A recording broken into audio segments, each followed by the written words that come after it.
আসসালামু আলাইকুম রহমতুল্লাহ। সম্মানিত দর্শক ও শ্রোতা, একদম সংক্ষেপে আপনাদেরকে আহ, কূপ বা কুয়া বা গর্তের ভিতরে পড়ে যেতে দেখলে কি হয় এই বিষয়টা আপনাদেরকে একদম সংক্ষেপে জানানোর চেষ্টা করব। দেখুন, স্বপ্নে তো আল্লাহ পাক রব্বুল আলামিন বিভিন্ন রকম আকার ইঙ্গিত দিয়ে থাকেন। ঠিক তেমনি ভাবে যে ব্যক্তি কূপ খনন করতে দেখবে, এটা পুরুষ হোক বা মহিলা হোক, যেই হোক, যে ব্যক্তি কূপ খনন করতে দেখবে সে প্রতারণা করবে এবং প্রতারণা করে অন্য কারোর কাছ থেকে ধন সম্পদ আত্মসাৎ করবে।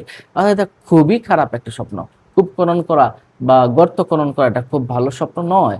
অন্যকে গর্তে খনন করতে দেখলে নিজেই আপনি গর্তে পড়ে যাবেন, নিজেই বিপদে পড়ে যেতে পারার সম্ভাবনা। মানুষের সাথে প্রতারণা করলে আল্লাহ পাক নিজেই তাকে প্রতারণার ভিতরে ফেলে দেয়। ঠিক তেমনিভাবে স্বপ্নের ভিতরে যদি কূপ খনন করতে দেখলেন, আপনি প্রতারণা করে অন্যের ধন সম্পদ আপনি আত্মসাৎ করবেন।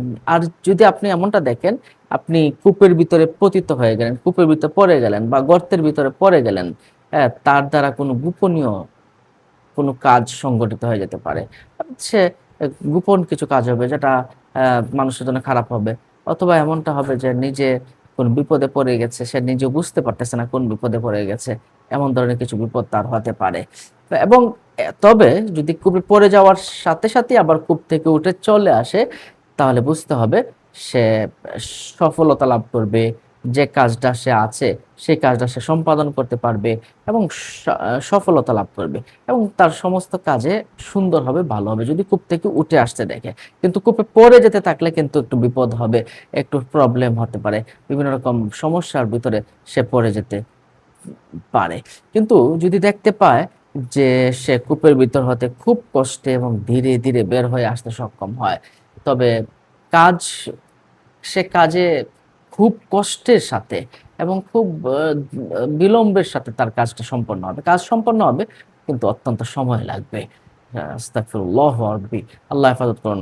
আর আপনি কূপ বা কুয়া এমনটা যদি দেখেন যে ভেঙে পড়ে যাচ্ছে, হ্যাঁ, তাহলে আপনি খুব কঠিন বিপদে পড়ে যাওয়ার একটা সম্ভাবনা রয়েছে।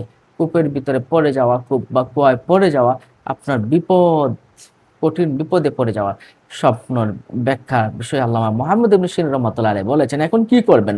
আল্লাহর রাস্তায় দান সদকা করে দিন। অবশ্যই দান সদকা করে দিন এবং আল্লাহর কাছে আশ্রয় করেন, আল্লাহ আমাকে বিপদ আপদ বালা মুসিবত থেকে সম্পূর্ণরূপে তুমি আমাকে হেফাজত করো।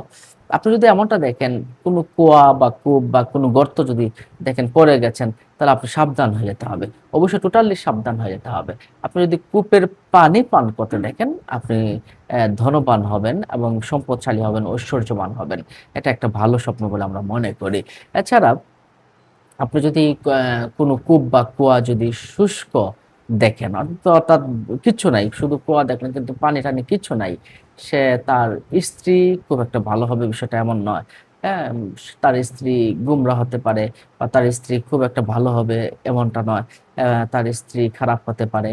হ্যাঁ, অর্থাৎ প্রচুর পরিমাণে প্রবলেম করতে পারে আপনার সাথে এবং আপনি বিপদে পড়ে যাওয়ার একটা সম্ভাবনা। অর্থাৎ কূপ বা কুয়া বা এই সমস্ত স্বপ্নগুলো দেখলে আপনি আল্লাহর কাছে আশ্রয় চাওয়া ছাড়া আমি কোনো কিছু, অন্য কিছু দেখি না। নিশ্চয়ই বুঝতে পারছেন পুরুষ মহিলাদের সমান স্বপ্নের ব্যাখ্যা এটা। নিশ্চয়ই ভালো থাকবেন। অন্য মুমিন ও সবাইকে জানাতে শেয়ার করে দিবেন।